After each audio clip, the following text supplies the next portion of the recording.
அனைவருக்கும் வணக்கம். தமிழ்நாட்டின் முதலமைச்சரா நடிகர் விஜய் அவர்கள் பதவியேற்று முதல் அமைச்சரவை கூட்டம் நடந்து முடிஞ்சிருக்கு. அதே நேரத்தில் முன்னாள் பாஜக மாநில தலைவர், தமிழ்நாட்டின் மாநில தலைவராக இருந்த திரு அண்ணாமலை புதுசா ஒரு இயக்கம் ஆரம்பிச்சிருக்கிறாரு. அது அடுத்த பொது தேர்தலில் நிச்சயமா போட்டியிடும் அப்படின்னு சொல்லியிருக்கிறாரு. அவர் ஒரு காணொலி வெளியிட்டிருக்கிறாரு. இந்த பக்கம் அமைச்சரவை கூட்டத்தில் என்னெல்லாம் பேசினாங்க அப்படிங்கிறது ஊடகங்கள்ல வந்திருக்கு. இந்த 2 விடயங்களை பத்தி தான் நம்ம இந்த காணொலியில விரிவா பார்க்க போறோம். முதல்ல தமிழ்நாட்டுடைய அமைச்சரவை கூட்டம். அதாவது தமிழ்நாட்டில் எப்போல்லாம் புதிய அரசுகள் பதவி வைக்கிறாங்களோ அவங்கெல்லாம் முதல்ல ஒரு அமைச்சரவை கூட்டம் நடத்துவாங்க. நிறைய விவாதங்கள் பண்ணுவாங்க. அதுக்கப்புறமா பட்ஜெட் தாக்கல் செய்வாங்க. அதுக்கப்புறமா பட்ஜெட் மீதான விவாதங்கள் நடக்கும். அப்பதான் மக்களுக்கு இந்த அரசு நமக்கு என்ன மாதிரியான விஷயங்கள்லாம் செய்ய போகுது அப்படிங்கிறத பத்தின நாம வாக்கு செலுத்தின நம்முடைய சட்டமன்ற உறுப்பினர்கள், அமைச்சர்கள் நமக்கு என்னவெல்லாம் நன்மைகள் செய்ய போறாங்களா, இல்ல வச்சு செய்ய போறாங்களா அப்படிங்கலாம் தெரிய வரும். அதற்கான கூட்டம் நேற்று நடைபெற்றிருக்கு. அதுல முதலமைச்சர் தலைமை தாங்கதா சொல்றாங்க. மொத்தம் 34 துறை சார்ந்த அமைச்சர்கள் பங்கேற்றாங்க.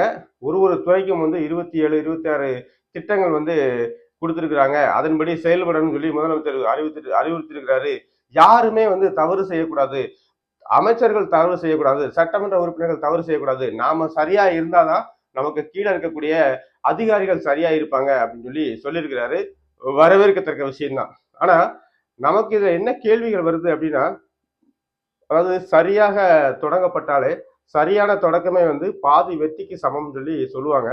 இன்னைக்கு இந்த அமைச்சரவை இந்த அமைச்சர்களா உட்கார்ந்துருக்கிறவங்க, சட்டமன்ற உறுப்பினர்களா ஆளுங்கட்சியா உட்கார்ந்து இருக்கக்கூடியவர்கள் எப்படிப்பட்ட தொடக்கத்தை தமிழ்நாட்டுக்கு கொடுத்தாங்க அப்படின்னு பார்க்கணும். ஏன்னா கட்சி தொடங்கி 2 வருஷத்துக்கு தலைவர் 4-5 கூட்டங்கள் பேசிட்டு தேர்தல் பரப்புரை நேரத்தை கூட ஒரு 10 இடத்துல பேசிட்டு அமைதியாயிட்டார்.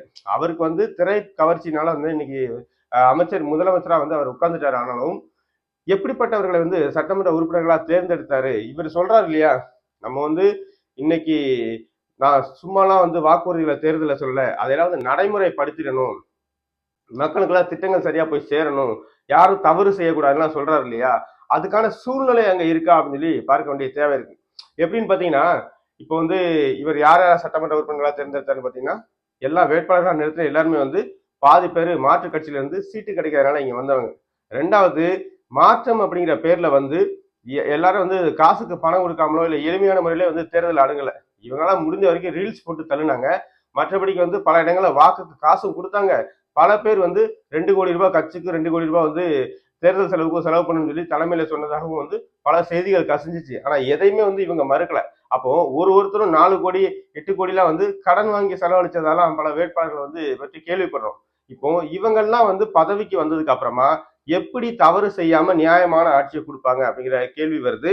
ஏற்கனவே திமுக, அதிமுக போன்ற கட்சிகள் இருந்து வந்தவங்க பணத்தை கொட்டி கொடுத்துதான் இங்க வேட்பாளராக நின்றுருக்காங்க அப்படிங்கிறது நம்ம கேள்விப்படுறோம். அப்படி இருக்கும்போது முதலீடு செஞ்சவன் லாபத்தை எதிர்பார்ப்பானா பார்க்க மாட்டானா அப்படிங்கிற தேவை வருது. இவங்களை வச்சுக்கிட்டு நீங்க எப்படி நேர்மையான நிர்வாகத்தை நடத்த போறீங்க அப்படிங்கிற கேள்வி வருது. 2வது, நம்ம தேர்தலில் கொடுத்த வாக்குறுதிகள் எல்லாம் நிறைவேற்றியே ஆகணும். அது நம்ம சும்மா பேச்சுக்கு சொன்னது இல்லை, நான் நல்லா யோசிச்சு சொன்னதுதான், நல்லா சிந்திச்சு மக்களுக்கு தேவையான திட்டங்களை தான் சொல்லியிருக்கோம் அப்படிங்கிற மாதிரி சொன்னாராமா. இப்போ ஊடகங்கள் இந்த மாதிரி செய்தியை கேட்கும் போதே சிரிப்பு தான் வருது. அதாவது தமிழ்நாட்டுடைய கடன் 10.5 லட்சம் கோடி.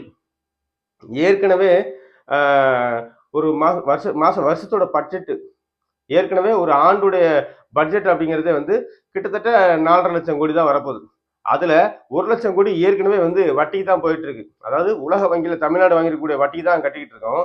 இதுவரைக்கும் குழந்தைகளுக்கு, படிக்காதவர்களுக்கு, வேலை இல்லாதவர்களுக்கு, பெண்களுக்கு, திருமணமாகக்கூடிய பெண்களுக்கு, பிறந்த குழந்தைகளுக்கு முதலமைச்சர் அறிவிச்ச தேர்தல் வாக்குறுதிகளை அறிவிச்சதை மட்டும் செயல்படுத்தினா அதுக்கே தனியா ஒரு 10 லட்சம் கோடி தேவைப்படும் போல இருக்கு. இப்போ ஏற்கனவே 10 லட்சம் கோடி கடனு, இப்போ ஒரு 10 லட்சம் கோடி நீங்க அறிவிச்சிருக்கீங்க. அது போக 2,500 ரூபாய் மாசம் கொடுக்கணும் வர சொல்லியிருக்கீங்க. அப்போ ஏற்கனவே 4.5 லட்சம் கோடிக்கு நம்ம 4.5 லட்சம் கோடி தான் பட்ஜெட். நீங்க போட்டிருக்க திட்டமோ 10 லட்சம் கோடிக்கு. நம்ம வச்சிருக்க கடனும் 10 லட்சம் கோடி. ஒரு வருஷத்துக்கு கிட்டத்தட்ட 1 லட்சம் கோடிக்கு மேல நம்ம வட்டியா கட்டிட்டு இருக்கோம். அப்படின்னா இதுக்கு இடையில நீங்க எப்படி இந்த 10 லட்சம் கோடிக்கான திட்டங்களை செயல்படுத்த முடியும் அப்படிங்கிற கேள்வி வருது. அதுக்கடுத்து அடுத்த 5 வருஷத்துக்கு, ஏன் ஒரு வருஷத்துக்கும் பட்ஜெட் போடப்படுது, அடுத்த 1 வருஷத்துக்கு நமக்கான நிதி நிலையை எங்க இருந்து கொண்டு வருவோம் அப்படின்னு விவாதிச்சாங்களான்னா அந்த மாதிரி எந்த செய்தியும் எந்த ஊடகத்திலையும் வரல. அதாவது நம்ம பேசுறது எல்லாமே ஊடகங்கள்ல வந்த செய்திகளின் அடிப்படையில் தான் பேசுறோம். அப்படி வந்து வருவாயை பெருக்கிறதுக்கு எந்த திட்டத்தையும் பத்தி விவாதிச்சாங்கன்னா விவாதிக்கல. நீங்க உண்மையிலேயே அக்கறை இருந்திருந்தா நீங்க வந்து தேர்தலுக்கு முன்னாடி வாக்குறுதிலேயே கவனமா இருந்திருப்பீங்க. நம்ம என்ன வெல்லவா போறோம், நம்ம என்ன ஜெயிக்கவா போறோம் அப்படிங்கிற அடிப்படையில கொடுத்ததுனாலதான் இன்னைக்கு வந்து சிக்கிக்கிட்டு முடிச்சுக்கிட்டு இருக்கோம். விவசாயிகளுக்கு சொன்ன கடனை கூட சரியா வந்து செயல்படுத்த முடியல. கடனை கூட ஒழுங்கா வந்து அவங்க மேல தள்ளுபடி செய்ய முடியல. அதுக்கு வந்து நம்ம தேர்தலுக்கு முன்னாடி திமுக சொல்லுச்சு இல்லையா, அனைத்து பெண்களுக்கும் வந்து 1000 ரூபாய் கொடுக்கணும், அப்புறம் தகுதியுள்ள பெண்கள்னு அந்த மாதிரி வந்து ஒரு மாற்றத்தை செஞ்சுட்டாங்க. இதே மாதிரி வரக்கூடிய காலங்களில் வந்து நம்ம வந்து இவங்களுடைய உண்மையான முகத்தை பார்க்க போறோம். ரெண்டாவது, இங்க எல்லாரும் வந்து புதுமுகங்கள் இளைஞர்கள் அரசியலுக்கு வரணும், அதில் மாற்று கருத்தே கிடையாது. ஆனா அந்த வேட்பாளர் நிறுத்தப்படக்கூடியவங்களுடைய கடந்த காலத்தையும் பார்க்க வேண்டியிருக்கு, எப்படிப்பட்ட இடத்துல இருந்து வந்தவங்க அப்படிங்கிறத பார்க்க வேண்டியிருக்கு, அவங்களுடைய கல்வி தகுதி எல்லாத்தையுமே சேர்த்து பார்க்க வேண்டியிருக்கு. அவங்க எப்படிப்பட்டவங்க அப்படின்னு நம்ம சொல்றதை தாண்டி இப்ப களத்துல அவங்க பண்ணிட்டு இருக்க சேட்டைகள்லாம் பார்க்கும்போது இவங்க எப்படி வச்சு செய்ய போறாங்க அப்படிங்கிறது தெரியுது. இவங்களை வச்சுக்கிட்டு நேர்மையான நிர்வாகத்தை அவர் கொடுத்தாரு அப்படின்னா அது பெரிய ஒரு சவால் தான். எல்லாத்துக்கு மேல இவரே பேச மாட்டாரு, இவருக்கே எழுதி கொடுக்கணும் போது இவர் எப்படி வந்து மத்தவங்களை வச்சு நிர்வாகம் செய்ய போறாரு அப்படிங்கிறத வந்து நம்ம பொறுத்து இருந்தா பார்க்கணும். அடுத்ததாக அண்ணாமலை. அண்ணாமலை வந்து முதல்ல வந்து தெளிவா சொல்லிட்டாரு, நான் வந்து பாரம்பரியம் மிக்க தமிழன், பெருமை மிக்க இந்தியனா இருக்க போறேன்னு சொல்லி சொல்லிட்டாரு. எப்படி நடிகர் விஜயோடைய அரசியல் தமிழ் தேசியம் ஒரு கண்ணு திராவிடம் ஒரு கண்ணுன்னு சொன்னாரோ அதே மாதிரி இவர் வந்து பெருமை மிகு இந்தியனா பாரம்பரியம் மிக்க தமிழனா. முதல்ல அம்மாவுக்கு மகனா இருக்கணும், அப்புறமா தான் மாமியாருக்கு மருமகனா இருக்கணும். இவர் என்ன செய்ய போறார் அப்படிங்கிறது இப்பவே தெரிஞ்சிச்சு. நேற்று வரைக்கும் வந்து இந்திய தேசியவாதியாவே இருந்துட்டாரு. அவர் வந்து 2வது இந்திய ஆட்சி இது ஐபிஎஸ் எல்லாம் படிச்சிருக்கிறாரு. இந்தியா முழுவதும் பயணப்பட்டதுல ஒரு பரந்தப்பட்ட பார்வை இருக்கலாம். ஆனா நான் வந்து நல்லது செய்யணும், மக்களுக்கு நல்லது செய்யணும் அப்படின்னா நான் வந்து முதல்ல வந்து ஸ்டெடியா இருக்கணும். நான் ஸ்டெடியா இருந்தா தான் மக்களுக்கு நல்லது செய்ய முடியும். என்ன ஒருத்தர் மதிச்சாதான் நான் அவருக்கு திருப்பி மரியாதை கொடுக்க முடியும். இப்போ நம்மளுடைய உணர்வுகளை புரிஞ்சுக்கிட்ட ஒருத்தர் தான் நமக்கு நண்பனா இருக்க முடியும். அப்படி இருக்கிற பட்சத்துல இது வரைக்கும் இந்தியா தமிழனை எப்படி பார்த்திருக்கு அப்படிங்கிற தேவை இருக்கு. அதுக்கு முன்னாடி நம்முடைய அடையாளம்ங்கிறது என்ன, நம்மளோட நேஷனாலிட்டி, நம்மளுடைய அடையாளம் அப்படிங்கிறது நான் தமிழன் அப்படிங்கிறது தான். நம்முடைய சிட்டிசன்ஷிப் தான் இந்தியன் அப்படிங்கிறது. இந்தியன் அப்படிங்கிறத நம்ம பெருமை கொள்ளணும் அப்படின்னா இந்தியா இனிய பெருமை மிக்க இந்தியனா பார்க்கணும், பெருமை மிக்க தமிழனா பார்க்கணும். அதுக்கப்புறமா தான் நான் பெருமை மிக்க இந்தியனா வந்து உணர்வேன். ஆனா இந்தியா கடந்த காலங்கள்ல இன்னைக்கு வரைக்கும் என்னை எப்படி பார்த்துருக்கு அப்படிங்கிறத பார்க்க வேண்டியிருக்கு. அந்த அடிப்படையில நேத்து வரைக்கும் பாஜக இருந்தவர், இந்திய தேசிய உணர்வோடு இருந்தவர், இன்னைக்கு தமிழ்நாட்டுக்கு எப்படி முழுமையா தன்னை வந்து ஒப்படைச்சுப்பார் அப்படின்னு புரியல. அதாவது இந்தியா வந்து எப்பவுமே தமிழ்நாட்டுக்கு வர வேண்டிய நிதியை வந்து ஒழுங்கா கொடுத்ததே கிடையாது. இன்னைக்கு வரைக்கும் வந்து அவங்க சில நிபந்தனைகளை வைப்பாங்க. சில முதலாளிகளுக்கு இங்க இடம் கொடுக்கணும், சில முதலாளிகள் வந்து இங்க வளங்களை சுரண்டதுக்கு வாய்ப்பை கொடுக்கணும், இங்க வந்து இங்க இருக்கக்கூடிய கல்வி வளத்தை, இருக்கக்கூடிய இயற்கை வளத்தை எல்லாம் சுரண்டதுக்கு அனுமதிக்கணும். எல்லாத்துக்கும் வந்து காம்ப்ரமைஸ் பண்ணிக்கிட்டா, உடன்படிக்கை பண்ணிக்கிட்டா மட்டும்தான் வந்து இங்க வந்து தமிழர்களுக்கு கொஞ்சமாவது வந்து நிதியை வந்து ஒதுக்க முடியும். அதே மாதிரி ஒதுக்குவாங்க, திட்டங்களை செயல்படுத்துறதுக்கு அனுமதிப்பாங்க. அப்படிதான் இன்னைக்கு வந்து தமிழ்நாடு தன்னுடைய மாநில உரிமைகள் எல்லாத்தையும் வந்து பறிகொடுத்து இன்னைக்கு இதுக்கு எதிராக வந்து அண்ணாமலை பேசுவாரா? பேச முடியுமா? கண்டிப்பா பேச முடியாது. ஏன்னா கடந்த காலத்திலே இவர் பேசுனது கிடையாது அப்படிங்கிறது தான் உண்மை. சம்பிரதாயத்துக்கு பேச்சுக்கு அப்படி போற போக்கில் சொல்லிட்டு போறதுலாம் கிடையாது. ஒரு நிலைப்பாடுன்னு எடுத்து உறுதியா நின்னதே கிடையாது. இப்போ நிப்பாரா அப்படிங்கிறதும் நிச்சயமா கேள்விக்குறிதான். அதெல்லாம் விட்டுடுவோம். இப்போ வந்து தமிழ்நாட்டுடைய மக்களுக்கு ஏற்படக்கூடிய பாதிப்பு, இப்போ வந்து காவிரி நீரா இருக்கட்டும்,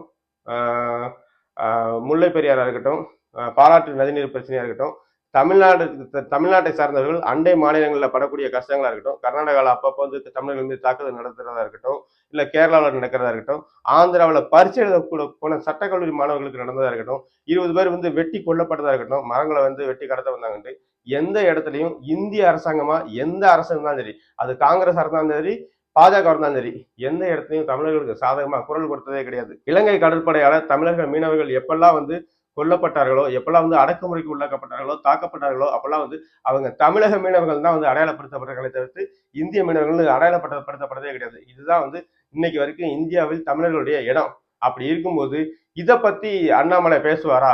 இதுக்காகலாம் அண்ணாமலை பேசுவாரா? இதுலலாம் அண்ணாமலையோட நிலைப்பாடு என்ன அப்படிங்கிறத போக போக பார்க்க தான் போறோம். இது எல்லாத்துக்கும் மேல அவருடைய கட்சியில சேர்றவங்களை வேட்பாளராக நிறுத்துறவங்களை வந்து பயிற்சி கொடுத்து அந்த பயிற்சியின் அடிப்படையில தான் வந்து அவர் வேட்பாளராக நிறுத்துவேன்னு சொல்றாரு. ரொம்ப நல்ல விஷயம். ஆனா கொஞ்சம் கடந்த காலத்தை யோசிச்சு பார்க்க வேண்டியிருக்கு. தன்னுடைய சொந்த கட்சிக்குள்ள பாஜகக்குள்ள தனக்கு இணையா யாரும் போட்டியா வந்துடக்கூடாது, தான் தான் தலைவராக இருக்கணும் அப்படிங்கிறதுக்காக வார் ரூம்லாம் வச்சு சொந்த கட்சிக்குள்ளே என்னென்ன அரசியல் பண்ணாரு, ரகசிய வீடியோக்கெல்லாம் எப்படி வெளியிட்டாரு அப்படிங்கிறத நம்ம பார்த்துருக்கோம்.